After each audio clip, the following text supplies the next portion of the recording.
de 20 ans, plus de 2 décennies.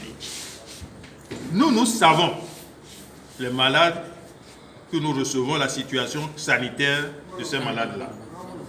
Nous savons, après 6 mois de traitement où on les hospitalise dans ce centre, comment les évolutions de ces examens cliniques et paracliniques se passent. Mais vous savez, malheureusement, ce que l'Africain fait n'est pas crédible aux yeux de l'Africain. C'est dommage qu'on soit dénaturé et qu'on soit, disons, c'est difficile à dire, complexé à ce point.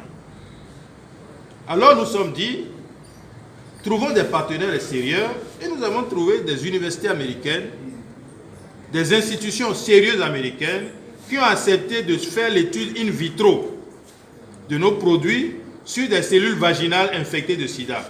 Les résultats ont été absolument extraordinaires.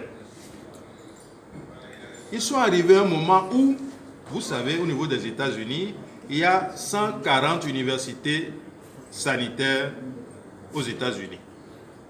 Et dans les 140, il n'y a que 4 universités noires.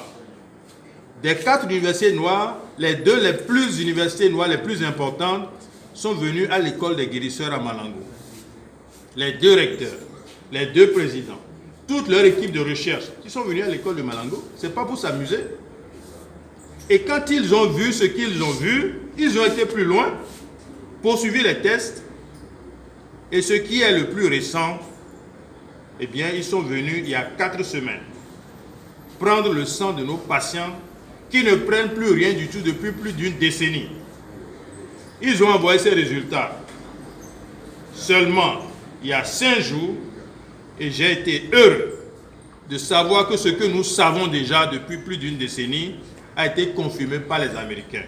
Le résultat est clair. Aucun de nos malades suivis, dans leur sang, on n'a pas trouvé un seul virus dans aucun des malades suivis et traités par les guérisseurs de Malango. C'est une vingtaine. Mais ces vingtaines-là ne signifient pas que c'est 20 malades que nous avons soignés. Parce que n'oubliez pas que nous avons des malades qui étaient venus du Ghana, du Togo, du Cameroun, etc., et qui sont rentrés chez eux. Mais ces malades qui sont rentrés chez eux, on ne les a pas reconvoqués pour prendre le sang de ces malades-là. Toujours est-il que si parmi les malades, un échantillon suffisamment crédible montre qu'il n'y a pas un seul sang, dans aucun sang, un seul virus, je pense que ça doit nous permettre de dire arrêtons de suivre. Ce qui se passe en matière de la trithérapie, nous préparons l'Afrique à un suicide collectif. C'est grave. Voilà nos malades, nous les émettons sur trithérapie, ARV. Et cet ARV-là, eh bien, c'est le Nord qui donne l'argent pour l'acheter. Mais écoutez, demain, si le Nord ne nous donne plus l'argent pour acheter des ARV, on fait quoi? Tous les malades vont mourir, c'est un suicide collectif.